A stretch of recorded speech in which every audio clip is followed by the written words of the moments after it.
બધા મિત્રોને ભાઈ બહેનોને મારા તરફથી બધાને રાધે રાધે સીતારામ ગાઈસ। આજે બહુ ગરમી છે, જ્યાં અમે રહીએ છીએ ને ગુજરાતમાં અમદાવાદમાં બહુ ગરમી છે ગાઈસ। આજે અમે તમને ન્યૂ રેસીપી બતાવી રહી છું ગાઈસ। જોજો તમે આ પેલા આપણે ગવાર આવે ને, ગવારને અને બટાકાને બેને અમે બાફી લીધા કુકરમાં। પછી અમે આમાં ઓઇલ નાખ્યા, તેલ જે કહીએ, અને આપણે કપાસિયા તેલ નાખ્યા ગાઈસ। આમાં સરસો તેલ નાખેલું છે।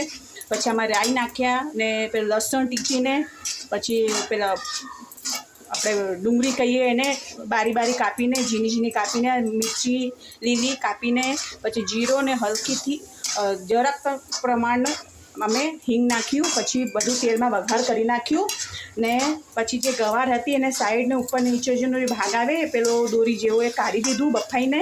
પછી બટાકા ને એ બે મીજી લીધા, હાથથી ટીચી લીધા આપણા હાથથી 5 આંગળીથી।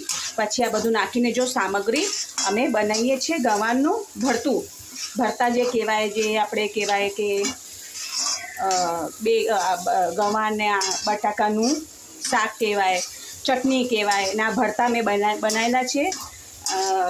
જેમ કે આપણે રીંગણનું નહીં બનાવતા બેગનનું, એવી રીતે મેં ગવાર ને બટાકાનું ભરતા બનાવેલું છે।